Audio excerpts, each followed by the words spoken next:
All right, y'all. Hello, everybody. Happy Thursday.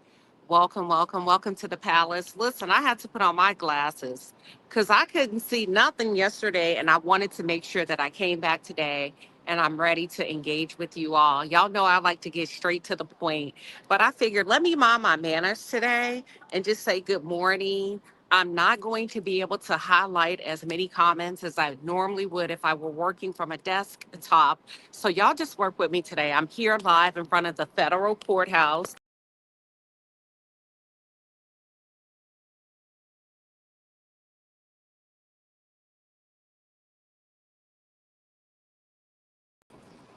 See, look, hold on. Ooh, child. Hold on, let me get it right so y'all can see. Hold on. There we go. Can y'all see it? Let me go this way. I want to make sure y'all catch everybody.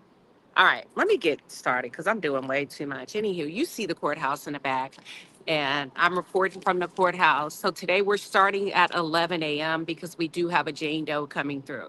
I don't know who the Jane Doe is. I know some of you were like, it's all speculation. Thank you, Nurse Basa. You look cute. I love that scarf.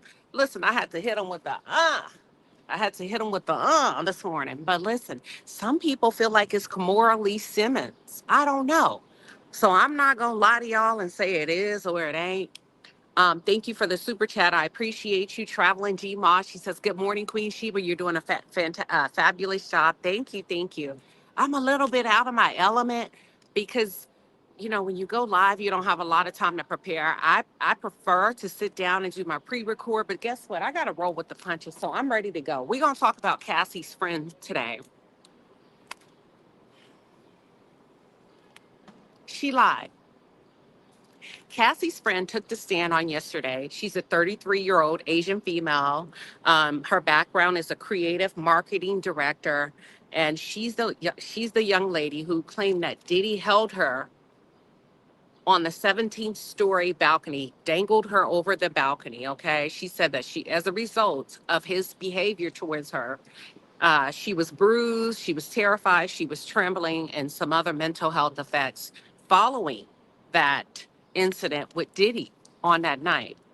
Now, keep in mind, I'm reporting to you what I'm hearing from the witnesses that take the stand on a daily basis, okay? Some of you are really closed minded. Y'all, I'm not saying this. This is what the witnesses are saying, okay? And some of you have even come to my comments to say, listen, I wonder if you and so are in the same room. We are, but keep in mind, content creators are different. So don't be expecting me to say stuff that other people say and vice versa. Uh-uh. You get what I'm saying? We're all different. Allow us to be different. And I think once we establish that, we'll be okay. So let's go ahead and continue because she took the stand yesterday. She's a 33-year-old Asian female. She's tatted up. She got a lot of tats. What does that matter? I'm just giving you physical, okay? Tatted up.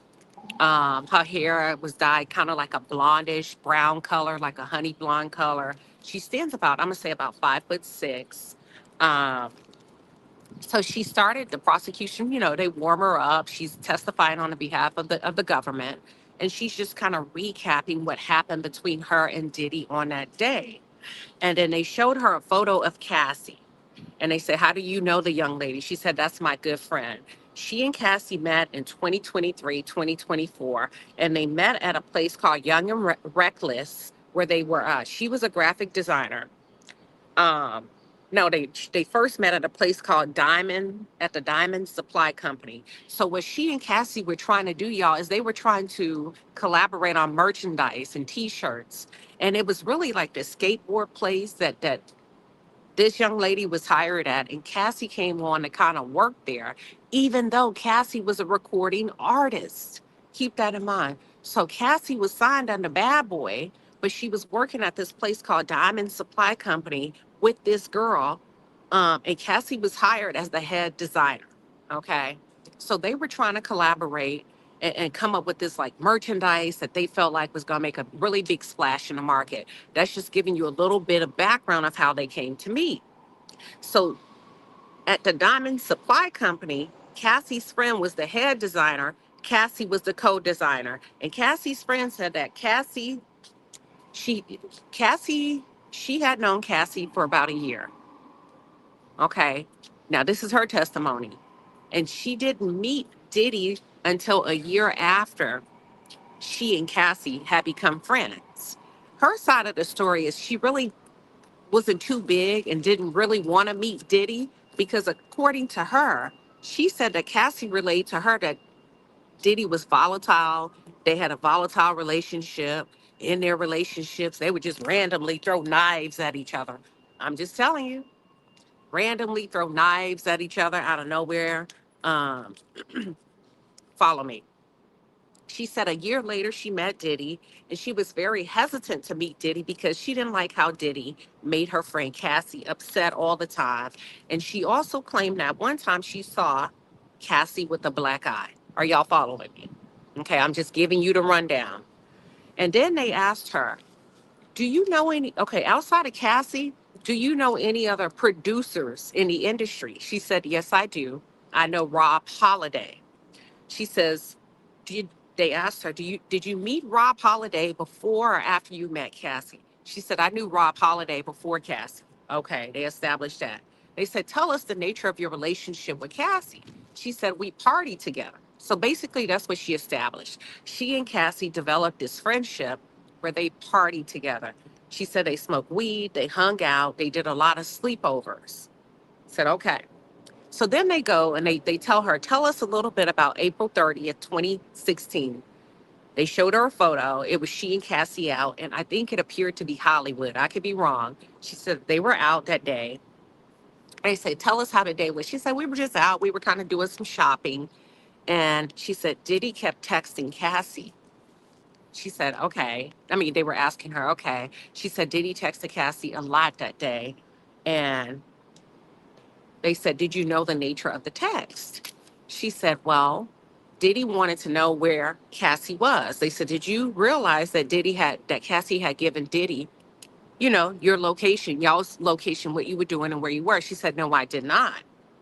Come to find out, according to the witness, Cassie's friend, I'm giving you her take first. She said that hold on. They were out shopping. Diddy kept texting Cassie because he wanted to know their whereabouts. She began to describe Cassie's relationship with Diddy as she witnessed it. She said he would sporadically come over in the middle of the night, banging loudly on the door, 1 a.m., 2 a.m., 3 a.m., demanding for Cassie to open the door up.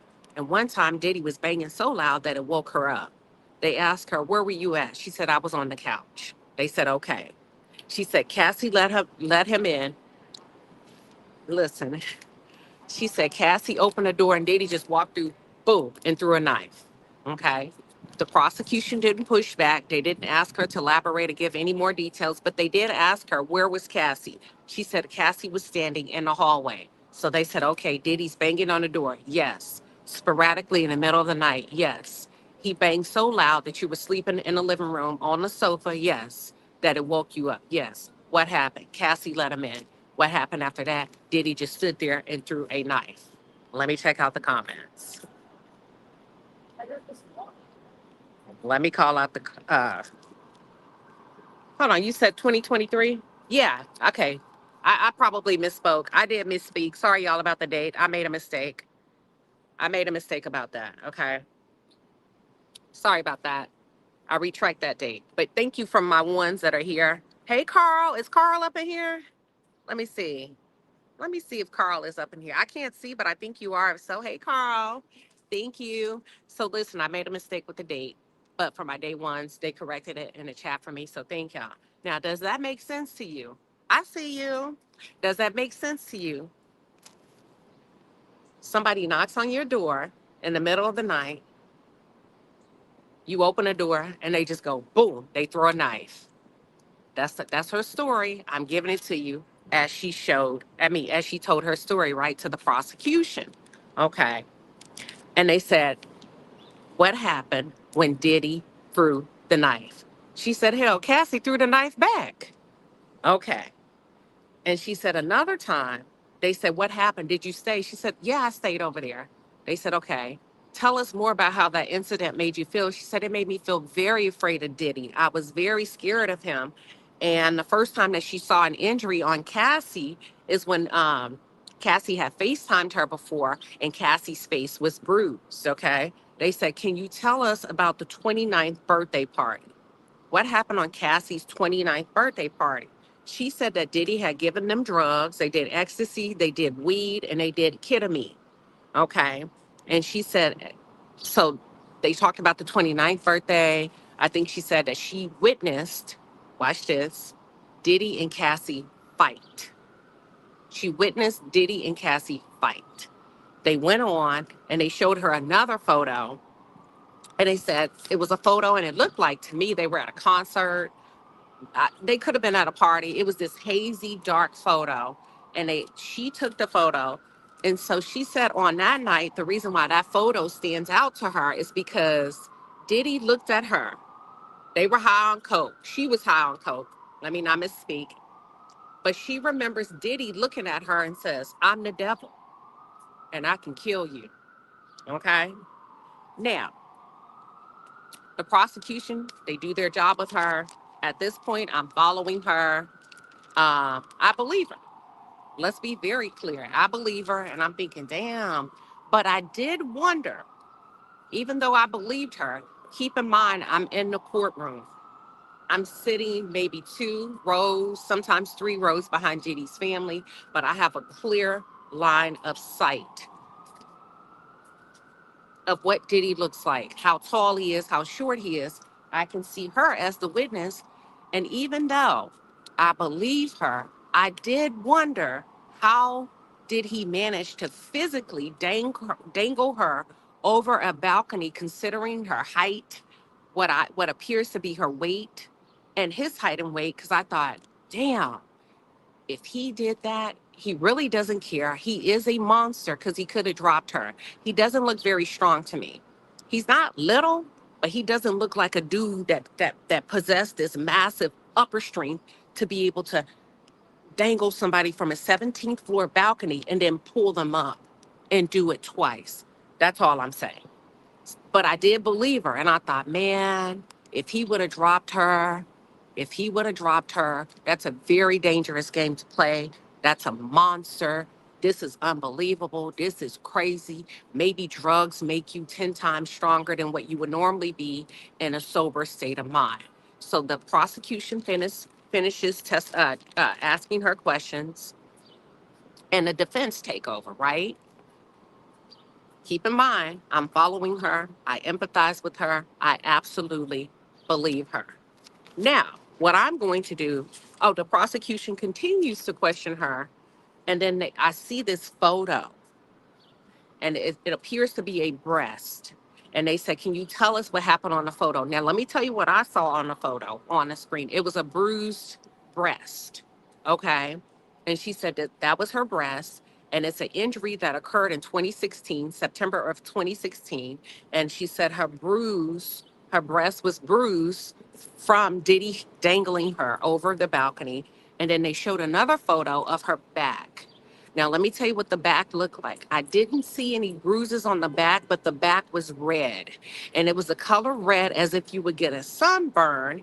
And it was at least 8 to 10 bandages, like these big hospital bandages. So I didn't see any bruises, but to me, the entire back looked really, really red. Does that make sense? But it was also covered on the top with all of these bandages, and they were pretty big bandages. I'm not talking about little band-aids, but bandages. But and I remember thinking, damn, I wish the feds would have made her take the bandages off so that I can see the bruises. But I remember thinking that, right? Keep following me. So then they asked her to talk about a New Year's Eve party in November of 2013. She said that at that New Year's Eve party, they did drugs for 8 hours straight.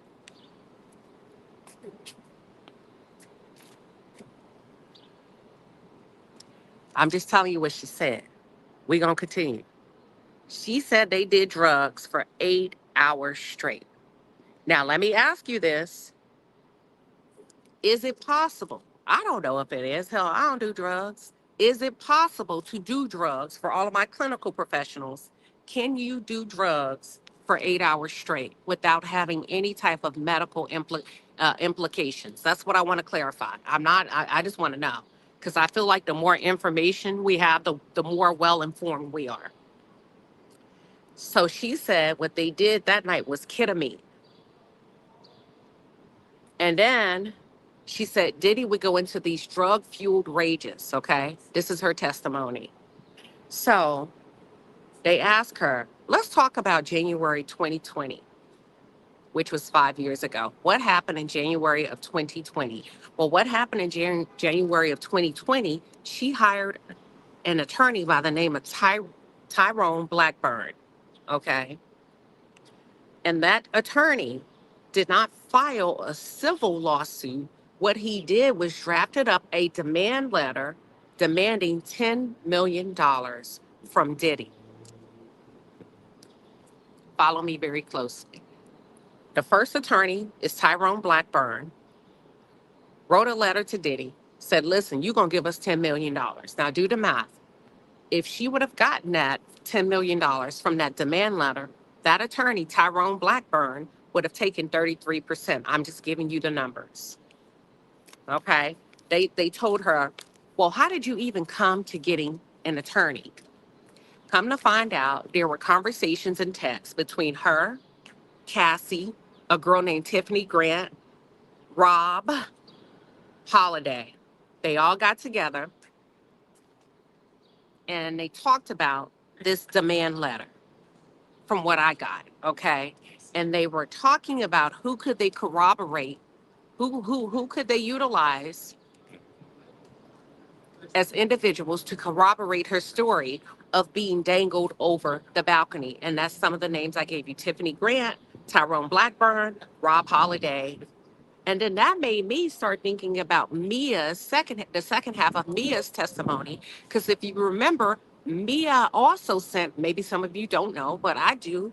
I was in the courtroom. Mia also sued Diddy and asked for $10 million. Mia is a friend, actually, not even a friend.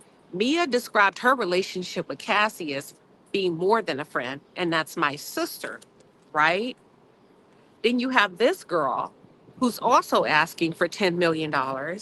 But during Mia's testimony, when they were testifying, when they were at cross-examining Mia, what we came to find out is Mia also knew that Cassie was going to sue Diddy, but Cassie went first. So Cassie did her civil suit first. She let her homegirls know. They got a chance to read the court documents before the court documents were even filed. Now, I'm not going to say bad Cassie on that. And the reason why I'm like, okay, cool. Because if you think about life and how life works, hell, if I was suing somebody, if you were suing somebody, you're going to let your homegirl know. You're going to let your closest friends know. Okay, let's be clear. So that did not really skew my opinion of Cassie because I'm like, that's what we do in real life. If something going down, I'm gonna let my closest ones know. Shoot, I'm gonna take him to court. I'm gonna give my money, whatever it is. So Cassie had shared this information with Mia, and then on yesterday we find out Cassie had also shared this information with her friend that took the witness stand. Now, what stands out to me is although Cassie got her money, I'm not saying she should not have. Well deserved. She went through a lot. The number 10 million stands out to me between these two women who also accused Diddy of sexually assaulting them. And Brianna says dangling her over the balcony. Mia said he also was physically abusive, but they both asked for the same amount. Now, to me, either that's a coincidence or we're starting to notice a pattern. That's it. That's the way I'm thinking as I'm sitting here and I'm taking copious notes, right? I got notes upon notes upon notes. Now, here's the thing. I can't ignore my common sense and I can't ignore me flipping through my pads and going back, but hold on, your homegirl said this 2 days ago. Now you're saying this. All of y'all are friends. All of y'all are knowing each other. They're asking you about these text messages. Okay, so let's move on. So according to her, the producer Rob had reached out to her. And what it's starting to look like is Rob may have taken up an issue with Diddy. Rob Holiday, it seems like, may have taken up an issue with Diddy and may have been on some get back type shit. Keep that in mind. So she spoke with Rob Holiday. And my question that I put in parentheses was, I'm curious, was Rob Holiday working for or against Diddy? I could be completely confused because the girl yesterday, she talked so low. She talked so low. So I had to work with the guy next to me. Some pieces of her testimony were not very clear from her tone. So I had to kind of say, did she say? So with Rob, I have a question mark. Maybe he could have been operating on the behalf of Diddy, or maybe he could have been working both sides. I'm not sure. That's a huge question mark.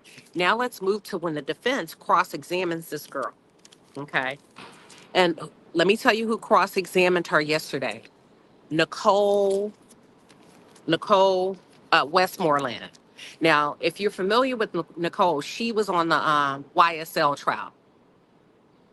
I didn't know anything about Nicole. Prior to Nicole taking the lead on cross-examining her on yesterday, I could barely hear the witness. And maybe this is a strategy on the behalf of the government for these women to come in and really, really. Now he know I'm over here making all that damn noise. All right. So maybe this is a strategy that you keep in mind. Let me say this. Everybody is here to win. So I ain't mad at nobody. Everybody's goal is to win. And when I say everybody, I'm talking about the key witnesses, the Jane Does, the defense, and the prosecution. You guys have to keep that in mind. Their goal is to win. There's a lot of money on the table. Diddy has paid these defense attorneys a lot of money to represent him. He has a team. The government is working on the behalf of the people. You get what I'm saying? So everybody's goal is to win. And okay, hold on. This is why you read transcripts. This is why you pay for them. How about that? How about that? This is why you pay for them. How about that? Shit, I ain't no damn journalist. I'm out here doing my thing. But I feel you. But I ain't got time for all that now. Now you can pay for them for me because they ain't free. They ain't free. And if I want to read transcripts, I could have stayed home. But I'm here organically, and I'm just giving you a hard time. I appreciate you saying that. You're right, but I don't want to do that because number one, I mean, they cost a lot of money. I can do that from home, to be honest with you. What I'm here for? What I'm here for? I'm taking no shit. I'm getting to the thick of it. I want to enjoy the experience like everybody else up in there. But if you want to pay for him, I got you, boo. I'll be here all day. It's okay. Let him get smart. He don't know. He's being right or she's being right. But if you pay for him and email him to me, I got you. I honed in on the psychological and the behavioral traits of the Black experience. So I'm thinking that maybe that's the strategy of the government for these women to come in and appear very meek and mousy. And I'm not saying they are, they're not, but it's kind of to the point where you can barely hear them. Okay. Now let's move on. So prior to Nicole Westmoreland cross-examining Brianna, who's Cassie's friend, you could barely hear her. So when Nicole steps up, she's a tiny little thing, but man, she's a spitfire. She projects through that microphone. When I tell you the whole courtroom sits straight up, we sat straight up, I knew it was go time. I said, Lord have mercy. I've completely underestimated this woman. I've completely underestimated her. It's go time. So at this point, I'm tapped in because I was damn near tapped out. I'm tapped in. The defense cross-examines her, and the jurors looked happy. Let's talk about the jury. Let's talk about the jurors. On the day before yesterday, Frank Piacca took the stand as a forensic analyst of video and digital, visuals. Okay, the jury responded very well to him. In particular, the white men seemed to really like Frank Piacca. On yesterday, the jury responded well to Nicole, in particular, two Black jurors. Even one Black juror, who is a female, I saw her like this. I was shocked. I said, okay, they're buying it. The jurors, a few of them are leaning on the side of the defense. This is not good for the prosecution. Damn, y'all ready? She straight up asked Cassie's friend, she said, you're here on immunity, correct? Yes, I am. And you understand what that means? Yes, I do. Can I ask you a question? Yes, you can. Who gets to decide if you're lying today?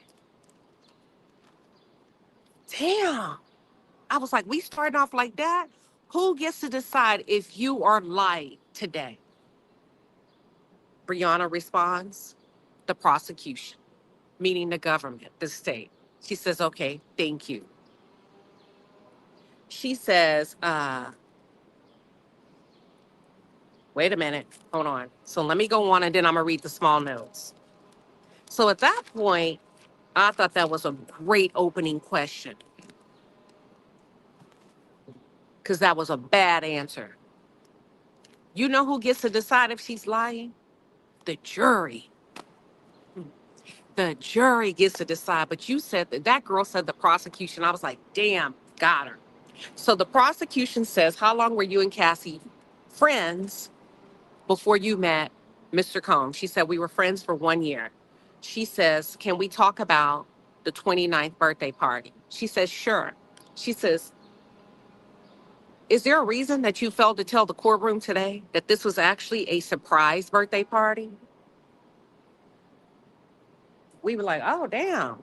She left out some information. So at this point, she's like, no, I don't recall. So at this point, I'm like, damn, that's an admission that she elaborated. Like she's saying Diddy wasn't really talking to her, was hesitant to speak to her. It was a surprise birthday party. Okay. Then they talked about the knife, the fight with the knife. She said, can you tell us what you told the government, the feds, basically, about the knife fight? You know what the girl said? I don't recall.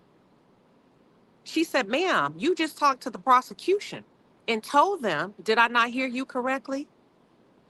Did you not just tell them that Diddy came over, he was banging on a door in the middle of the night, yelling and screaming? I asked you who opened the door. You said Cassie opened the door, and you just told us, ma'am, that Diddy stood in the door and threw a knife at Cassie. Does that make any sense to you? She said, I don't recall. Hold on. She said, ma'am, let's back up. The prosecution asked you, where was Cassie standing when Diddy threw the knife? You said in the hallway. She said, okay. She says, but here, according to your interview with the feds, you told them, I don't remember where Cassie was standing, but I'm going to say she's standing in the kitchen because that's where knives would come from. So she had to have been in the kitchen. The girl said, I don't recall. They go on. They said, can you talk about what happened on January 18, 2024? She's like, I'm not really sure where you're going, basically. And I'm just paraphrasing. She's the lady in the defense said, you met with the feds. Y'all, she said she don't remember the dates. She said, you don't remember meeting with the feds in January of 2024? She said, I don't remember. So then they show her the same photo, right? Where she claims that Diddy looked at her and said, I'm the devil. I could kill you. They show her the same photo where she claims Diddy looked at her and said, I'm the devil, I can kill you. They said, you told the prosecution that when he said this to you, it was at a photo shoot. In the middle of a photo shoot, he turns to you and says, I'm the devil, I can kill you. That's what you just said on the stand, right? She goes, yeah. They go, ma'am, right here, right here. You told the feds in January of 2024 that it was at a party that Diddy said, I'm the devil and I can kill you. And then they said, ma'am, you met with the feds in January of 2024, January 18, 2024. Uh-huh. Then you send out a demand letter. No, hold on. You meet with the feds January 18th, 2024. And then on January 24th, 2024, you go back to the feds and you tell the feds, you know what? I remember something. Diddy told me, I know I didn't say it the first time because I don't remember, but actually Diddy told me that either he can kill me or hang me over the balcony. And then on January 31st, 2024, ma'am, you didn't file a civil suit yet. You sent out a demand letter. You sent out a demand letter demanding $10 million from Mr. Combs, right? Yes. Did you tell the feds when you first met with them that Diddy sexually assaulted you? No. Did you tell the feds when you first met with them that Diddy hung you over the basement? Over the balcony? No. Did you tell the feds that Diddy bruised your breast? No. Did you tell the feds that Diddy said he could kill you? No. Why? I don't remember. Okay. But you remembered to tell that attorney who sent out that demand letter on your behalf asking for $10 million. I don't remember. He, okay, let me rephrase the question. Would it be true to say that you consulted with the attorney? Objection, Your Honor. Okay. They were like, objection. Would it be safe to say that you told the attorney what happened? Objection, objection, objection. Okay. Let me just ask you, d- would it be safe to say that the attorney who represented you sent out a letter on your behalf? Yes. Asking for $10 million? Yes. You didn't tell the feds that did he sexually assault you? He hung you over a balcony. He threatened to kill you. He said, I'm the devil. You didn't tell them nothing. No. But you put it in a demand letter. Yes. Okay. Thank you. Ma'am, on 3/27/2025, that's March 27, 2025, did you meet with the government? Yes. On April 9th, 2025, did you meet with the government? Yes. May 25th, 2025, did you meet with the government? Yes. On June 2nd, 2025, did you meet with the government? Yes. Did you meet with the government on June 3rd? I don't remember. Did you meet with the government on June 4th? I don't remember. Ma'am, June 4th is today. Oh, she said, oh. Yeah. Okay. I remember. Okay. Do you remember any time you met with the government? Yeah, I met with the government. Y'all, she met with the government yesterday. Hold on. Do you remember what you told the government today or yesterday? They said yesterday. Do you remember what you told the government about Diddy hanging you over the balcony on the 17th floor? Um, she said, I don't remember. You don't remember? The most important thing, they said, ma'am, why did you ask? Why did you file a civil suit? She said, because of justice. I wanted justice. Okay. So $10 million is justice. Um, no, $10 million is justice for you.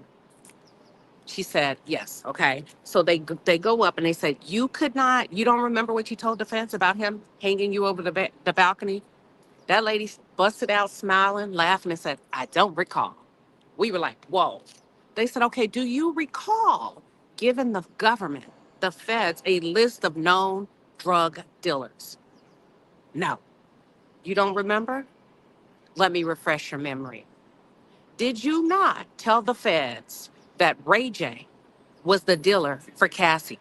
Baby, when I tell you she froze up, she froze up. She was like, I don't remember. Ma'am, she said, Ray J. Nicole says, you don't know Ray J, the singer, the celebrity, the artist, the music artist, Ray J. She says, I don't remember telling the government that. She says, you are aware that when you talk to the feds, that they do take notes on what you say, correct? Yes. So you're saying that you did objection. Yep.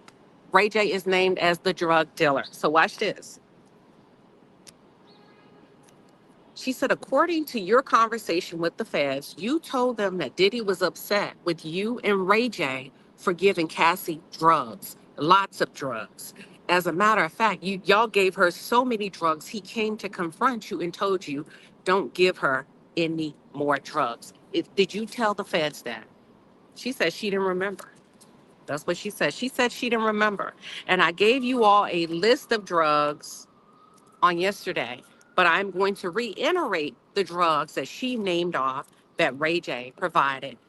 And listen, the drugs cost a lot of money. So much money. She says, do you remember telling the feds that you actually ran out of money for drugs? You got to a point where you were doing so many drugs with Cassie that you couldn't even afford your drug habit, and Cassie had to pay. Yes, I think I said something like that. Would it be true? So you're saying that Cassie was your good friend? Yes. But Cassie paid you money for drugs and you would give it to Ray J or whomever? Yes. Ma'am, have you ever been a friend to Cassie without her having to pay you to do drugs? She goes, can you rephrase that question? Ma'am, you say Cassie's a good friend. Has there ever been a time that you would just hang out with her and not charge her and do drugs with her for free? She said sometimes. So is it true that actually maybe you were not a friend to Cassie and you were her drug dealer?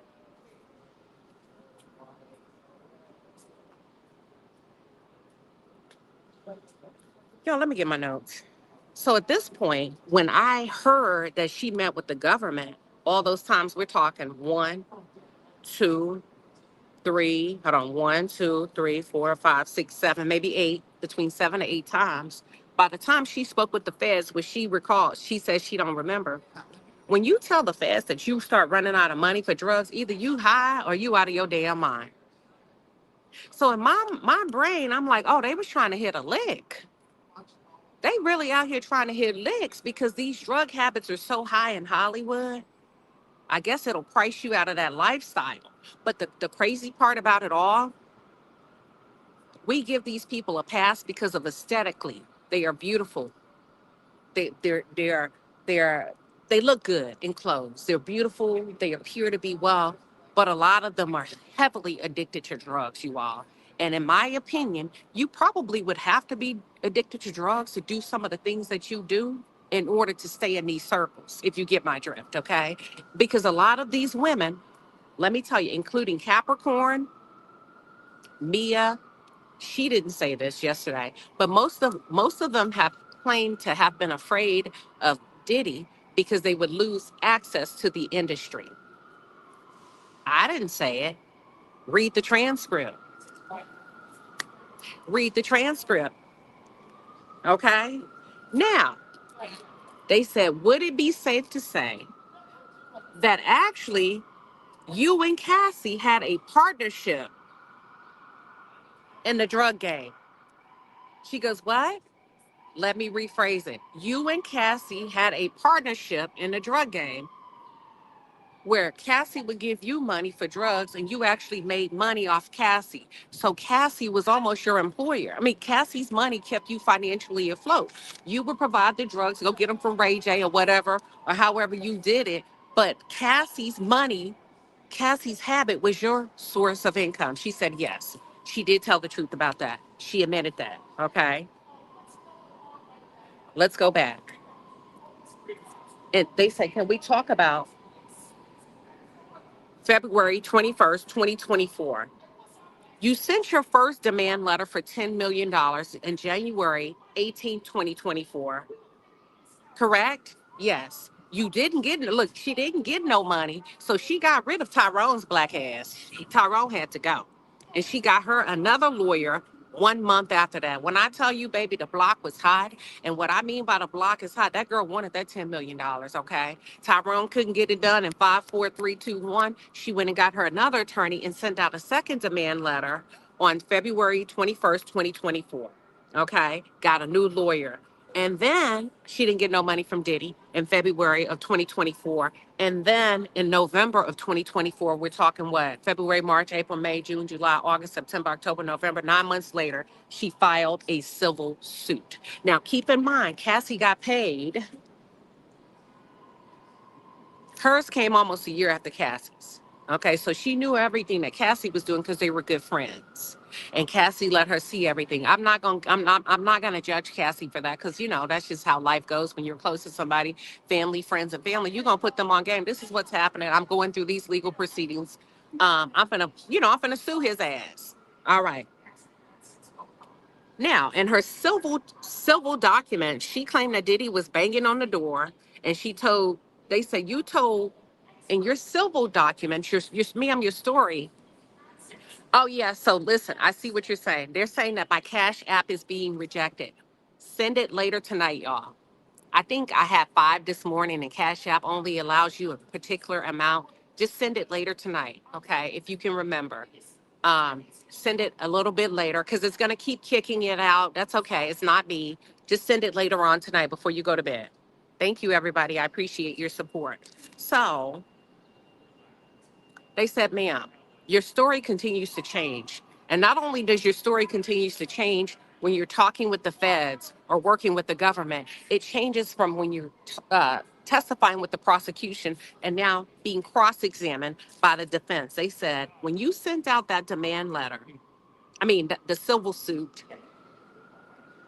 last in 2024, November of 2024, ma'am, at first you just told us in this courtroom that Diddy came to Cassie's house and he was banging on the door. Mm-hmm. And he threw a knife. Yes. And we asked you, does that make any sense to you? Yeah, yeah. Okay, he was banging on the door. She said he did throw a knife. Ma'am, they said, ma'am, right here, you told the feds that Diddy was at a party yelling, not at Cassie's house. And there was no knife. The girl said she didn't recall. They said in your first interview with the feds, you told the feds that you was just smoking weed. In your first interview with the feds, when you claimed what you were doing on the balcony, you told the feds I was sitting on the balcony and I was smoking weed. Would that be true? Yes. But then, ma'am, for some reason you thought about it and you went back to the feds and you say, you know what, I'm bullshit. And I went smoking weed. I was just playing like I was smoking weed. I was just really smoking a cigarette.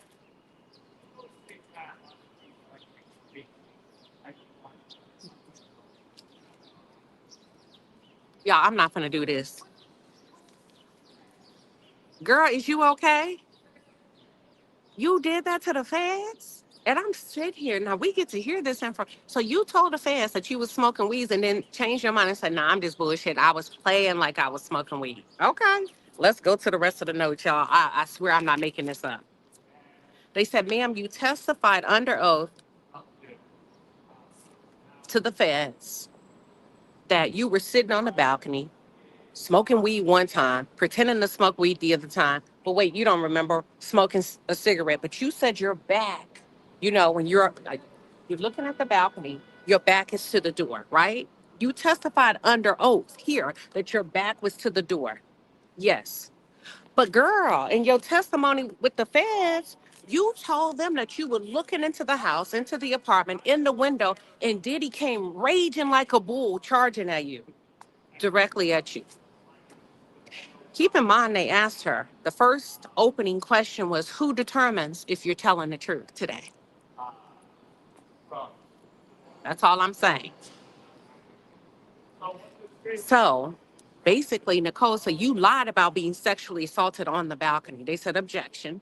Objection, Your Honor. She said she don't remember this. You don't remember telling the feds or putting in your demand letter that Diddy sexually assaulted you? She said, I don't recall. Y'all, she said it didn't happen, y'all.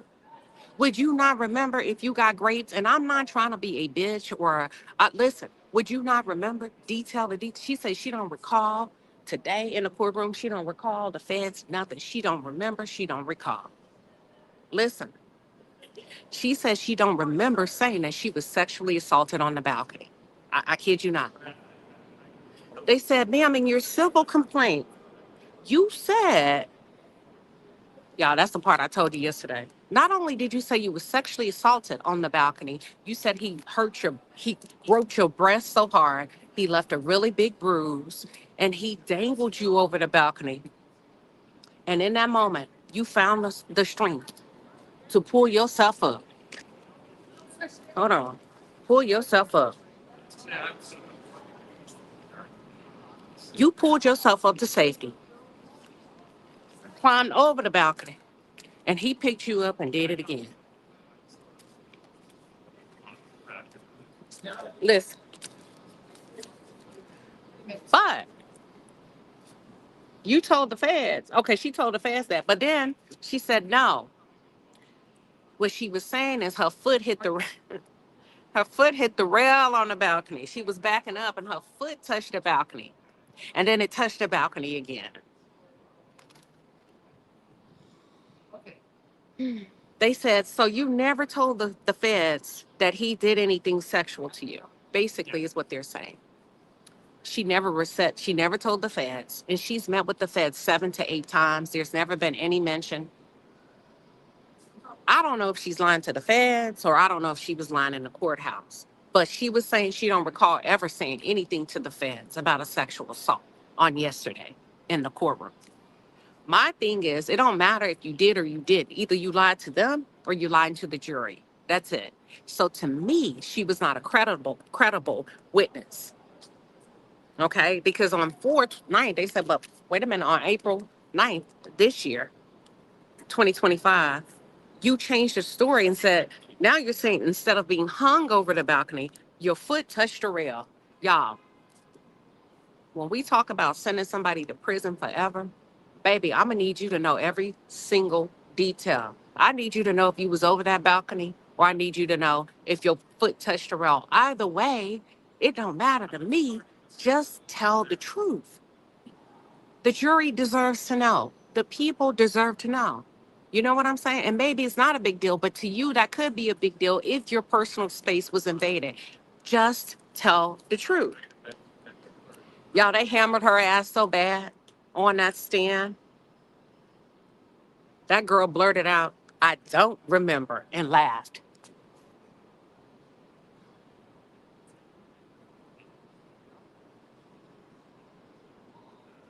And laughed. It was so bad. I'm on the left side of the courtroom.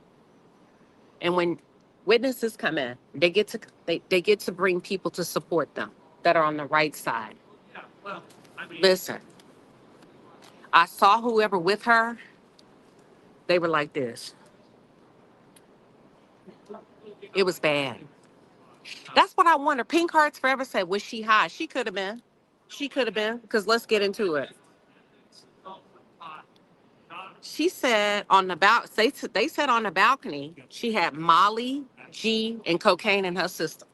And she said, I had all that. That sounded like a lot of drugs. They said, ma'am, that's what you told the feds. She said, I don't remember all that. They said, you told the feds that you had Molly, G, and cocaine in your system. She said, man, that sounds like a lot of drugs. Girl, girl. So listen, they said you also put that because of being dangled from the balcony, that your jaw was dislocated. Correct? Yes. And that your ribs were bruised. Correct? Yes. And that you received a spinal injury. Correct? Yeah. And bruising on your breast. Correct? Yeah. Do you remember going back and telling the feds, nah, I'm just bullshit. My jaw messed up because I do drugs.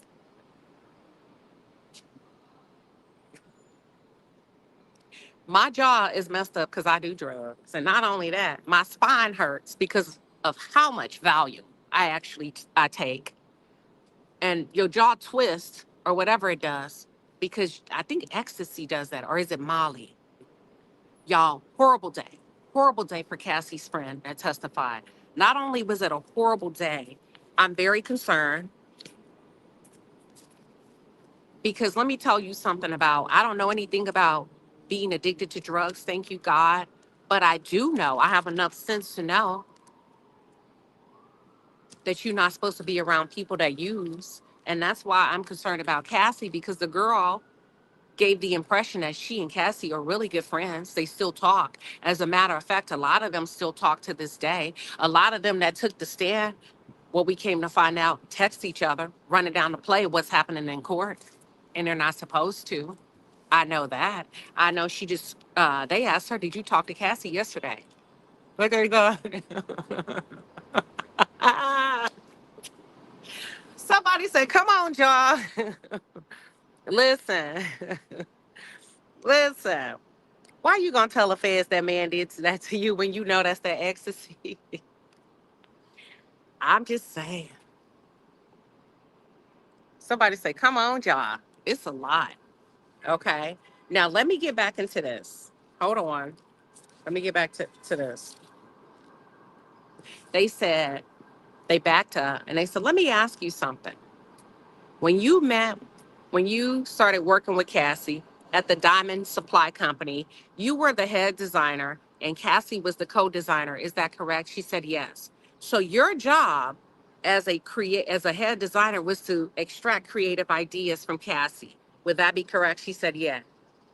But you found out that Cassie worked for Bad Boy as an artist. Yeah. Does it make sense to you that a entertainment star, a singer, a performer would be working with you like that in that capacity? No. No, she said, can you reframe the question? She said, does it even make any sense to you, basically, that you have Cassie that should even be working with you on T-shirts when she signed a Bad Boy? Okay. And then she said, is it true that you found out that Cassie was making more money than you? She said, that's true. So you were making probably during that time that you met Cassie and wanted to be her friend, you were making maybe 75K. Yeah. But at some point, you found out Cassie makes way more money than you. And you still expected her to help you. And your job was to get creative ideas from her. So now Cassie has two ventures. And I'm start thinking, oh shit, that's right. Girl, you was using Cassie. Because Cassie is a singer, songwriter. I mean, not songwriter, performer, signed to Bad Boy. In my head, I'm like, she ain't got no time to be doing T-shirts with you. Come to find out, y'all, it was an epic fail. This is what they testified in court. Hold on. It was an epic fail because Cassie, I guess she told the feds, hold on, that her and Cassie were really frustrated with their lack of success because, watch this, hold on. They were frustrated with their lack of success because of Beyonce and Rihanna.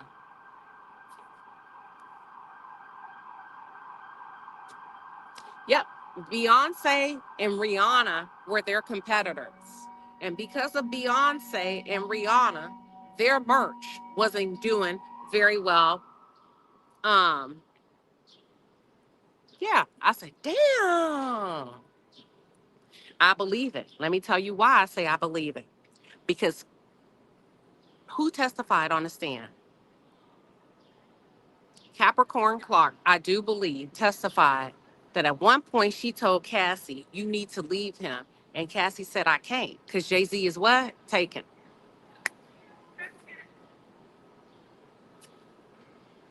How long you been having your eyes on Jay-Z?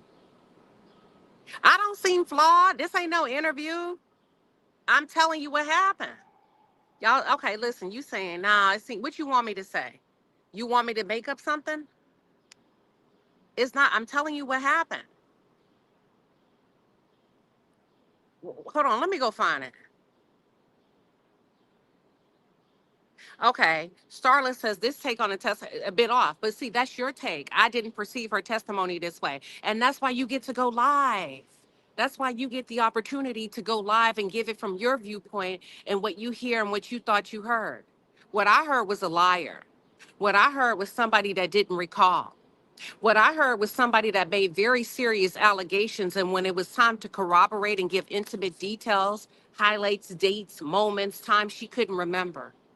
And if I say that your husband or your son or your nephew touched me and I need $10 million, I need to make it make sense. So that's what I heard yesterday. A woman that could not make it make sense, not only for the jury, the prosecution, but also for me as somebody that's seated in the courtroom. I need to know what happened, how it happened, because for me, I'm not okay. I'm not on nobody's side. So let's take Diddy out of it. Let's take the stardom of it all out, right? Take them all out. Let somebody come knocking on your door looking for yours and say, he dangled somebody over the balcony. She said he sexually assaulted her. And when you say, oh my God, if it's my husband, I'm going to divorce him, what he do? And she said, I can't remember. No, girl, you got to tell me what he did. Because we got kids, we have businesses. Do you remember what he, I don't remember nothing. So what did you hear? Because I don't, I mean, maybe we did hear to get the transcripts. And I'm not saying you're wrong. But I heard a woman on the stand, I could not remember. I heard a woman on the stand that was being cross-examined. I heard evidence being introduced of them texting about how much she was asking for and her lying and saying she was being dangled over the balcony. And Cassie said, I don't remember him doing that to you. I didn't see him do that to you. That's what I remember. I think it's important that as women, that we don't get in there. Well, I can't tell nobody what to do. I think it's important for me to keep an open mind, right? For me to keep an open mind. Because let me tell you what I don't do, is I don't go on anybody's commentary that's a content creator and say that's not what I heard. That's why I have the liberty and the freedom to pick up my mic and come out here and deliver to my audience the way I need to and the way I want to, right? Based on what makes sense to me, what did not make sense to me. That's the freedom and the liberty of content creation. That's it. That's all I'm saying. You get what I'm saying? That's all. Cut close TV. Let me see what you said. I'm trying to read yours. Hold on. Uh, Cut close TV says exactly this case law being created that will be used against the others one day. All that personal emotional holds no weight when the jury starts deliberations. The judge will instruct them of that. But they're still going to carry those biases into the room. Now, let me say this. People in the industry have been speaking of it. She says people in the industry have been speaking about the balcony incident for years. So you bugging. I don't know shit is true because she didn't remember. So how can I know something is true for her that she cannot recall? No, you bugging. You bugging. It ain't personal for me. I can't make up shit for her that she says she don't remember. She don't remember telling, I don't give a damn what they talk about. People probably talk about you at work. It don't mean it's true. It don't mean it's true. People say a lot of stuff. And guess what? And sometimes it sticks if enough people say it. Now, I'm not saying he did or he didn't. Listen, I'm not saying he did or he didn't. I'm saying when it came time for her to validate her claim, she could not. That's it. That's all. That's it. I'm not in the industry. They don't pay me to be in the industry. I'm here in the courtroom listening. That's it. Listen, y'all gonna get to meet me if you're around me. Cause I'm cool and I'm nice in the courtroom, but I am about that life. And what I mean about that life is I'm not no punk. Okay, I said what I said. Period. I said what I said. Period. I'm here for a reason to report and do my job. So I don't give a damn who in the courtroom. Turn on your mic and deliver what you need to like I'm doing it. I'm not bugging. I'm reporting. And if you don't like it, you have the same 24 hours in a day to make it do what it do on your channel. That's it. That's all. But let me continue. So let me tell you what else they said. So I told you about the drugs, right? Y'all, it's a lot of people passionate about this case. Passionate about this case. You see people acting a fool, screaming and hollering over people that they don't even know. People they don't even know. For real, for real. I could give a damn. Shit, Cassie ain't hoping that I give her a good review. Diddy don't give a damn about me or you. So it ain't nothing to bug out over. So let me tell you about these drugs though. So they were using weed, edibles, coke, ketamine, ecstasy, Molly, G, acid, cocaine.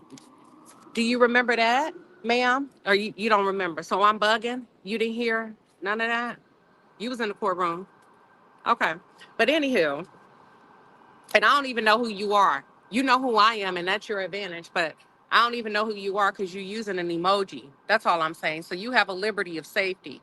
Okay. What is ketamine? Daryl, what's ketamine? They were using Ketamine. Ketamine. They sure were. Hold on. Hold on. So listen, what the defense asked her to do, they said, is it true you were using weed? You told the government you were using weed. Yeah, you know. And Ray J, keep in mind, Ray J provided these drugs. Or did I make that up too? I probably made that up too. Shit, baby, I'm on drugs. Maybe I'm on drugs, y'all. Maybe I'm in there high as a motherfucker. And I'm hearing the wrong stuff. I'm just saying. Hell, they should have had me on the witness stand and asked me, girls, you good? So listen, they would run down the drugs that Ray J provided, according to her, that she told the feds.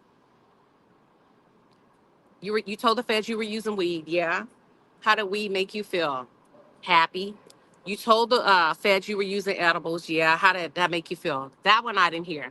You told the feds that you were using coke, yeah? How did that make you feel? Confident. You told the folks that you were using ketamine. How did that make you feel? It opened up my mind. Yeah. What Ply say? You got to let their mind wander. You told the feds that you were using ecstasy. How did that make you feel? I don't remember what she said. You told the feds that you were using Molly. How did that make you feel? I don't remember. You told the feds that you were using G. How did that make you feel?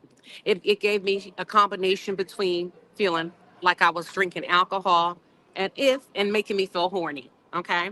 And then she said they used acid. How did that make you feel? They used another drug, Cocoa Puffs.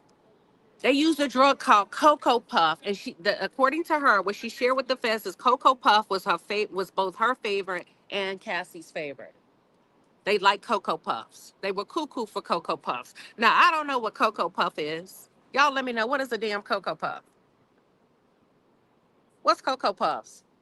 Thank you, discerning God. And she says, keep going, queen. I am. Girl, they'll mess. Listen, I'm nice, line. Hey, how you doing? But don't let that fool you. Please don't let that fool you. Not with me. I'm nice until I'm not. Just fine 38 coming through with a 10-piece and a pepper says, queen, handle your business. You're doing a great job. Ignore these trolls. You know, it's okay for people to have an opinion. It's okay. I'm cool with that. But just when you let me know you in there with me, now that's a whole different type of conversation. That's a little bit too much detail. That's all I'm saying. Let's see. Sarah, thank you for the 5-piece and the pepper. I appreciate you. They were doing Percocets and they were also doing Vicodin. So let's run it off. She said we gave her she said Cocoa Puff. This is what she said Cocoa Puff said. It gave her a feeling of smoking weed. They will both feel it make you feel like you're floating and it makes you feel strong. But both she and Cassie enjoyed Cocoa Puffs. So they were doing Cocoa Puffs, Vicodin, Percocets, that's 3. Hold on, that's 3. Acid, that's 4. G, that's 5. Molly, that's 6. Ecstasy, that's 7. Ketamine, that's 8. Coke, that's 9. Edibles, that's 10. Weed, that's 11. Now the girl, that's 11. That's 11. Y'all, that's a serious drug habit. And I'm not shaming her for that. But when you do that level of drugs and that amount of drugs, there's going to be some inconsistencies in your testimony. There's going to be some moments you do not recall, moments you blacked out, moments you may have imagined, depending on if you were, what do y'all call it, tweaking or not. If you're tweaking or not. Times you may hear voices. I'm not saying he did or he did. But the point is, you got to prove it. We're in a court of law. You need to prove it. You got to prove it. Cassie, that tape, if they hadn't had that tape, it would have been Cassie's word versus his, but Cassie has detailed documentation. Her eye is black. We know he did some horrible things to her, and we know he's done horrible things to everybody else. But the way the due process works, and that's what some of you seem to forget. And let me tell you something, black people. See, now y'all done really got me started. We are a very emotional group of people. And we allow our emotions to rule over us. Your emotions, I've seen people act a fucking fool behind your emotions because of what you feel. I feel a lot, but I feel a lot. I want to say a lot, but you don't.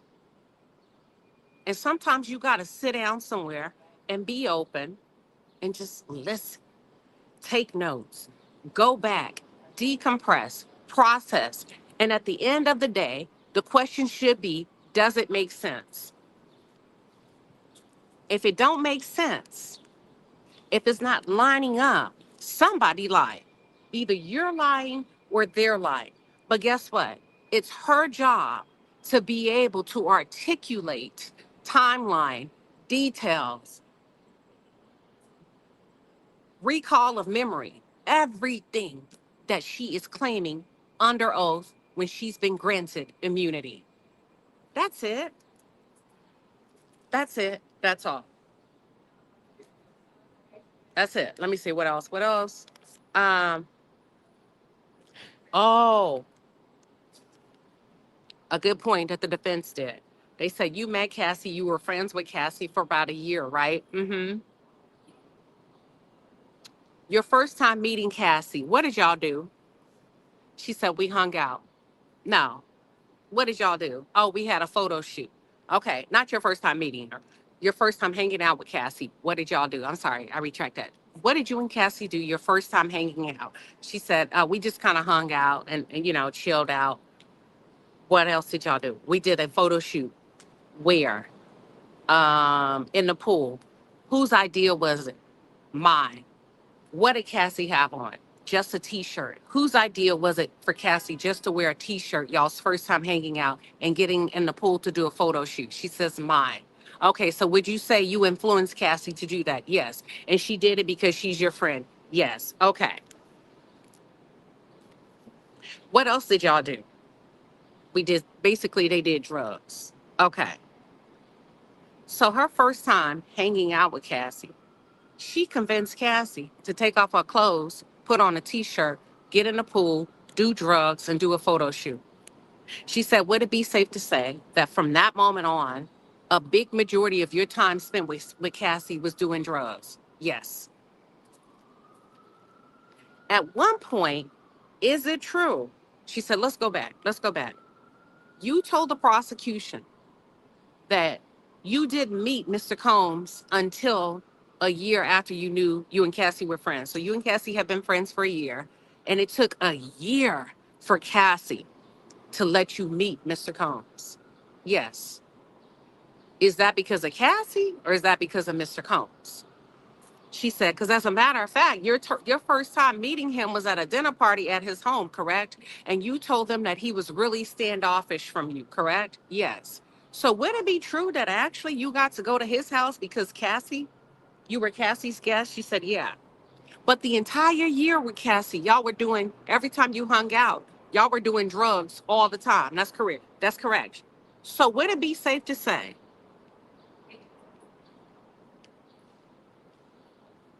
you were doing that amount of drugs with Cassie before you even met Mr. Combs? That's correct. Why is that important, y'all? Because these people are claiming that he gave them drugs. Let me go back and say it again. The defense was able to establish that Brianna did drugs with Cassie and had Ray J as a dealer way before she met Diddy.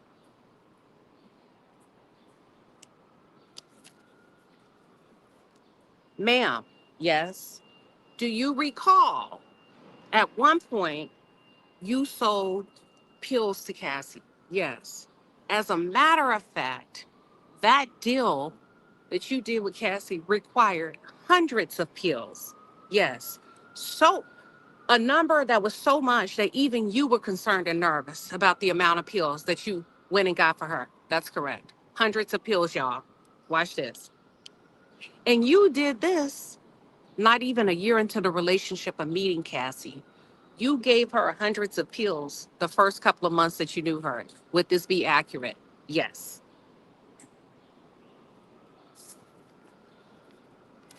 Hold on. Hold on. Because y'all done got me started.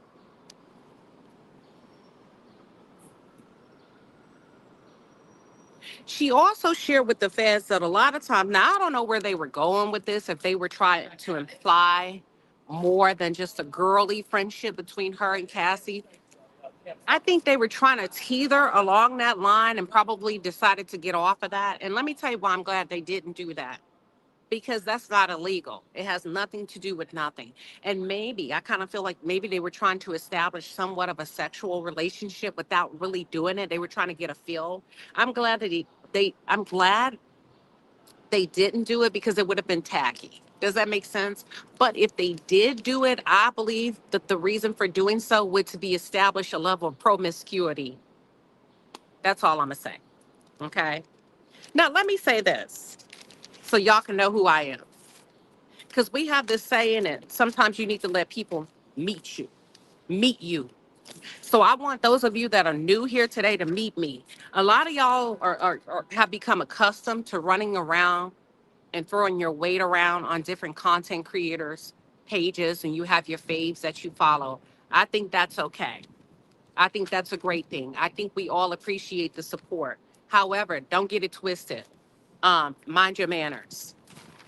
Mind your manners, especially if you claim to be next to me in person. Okay. So make sure that you mind your manners, and I'll make sure I mind mine.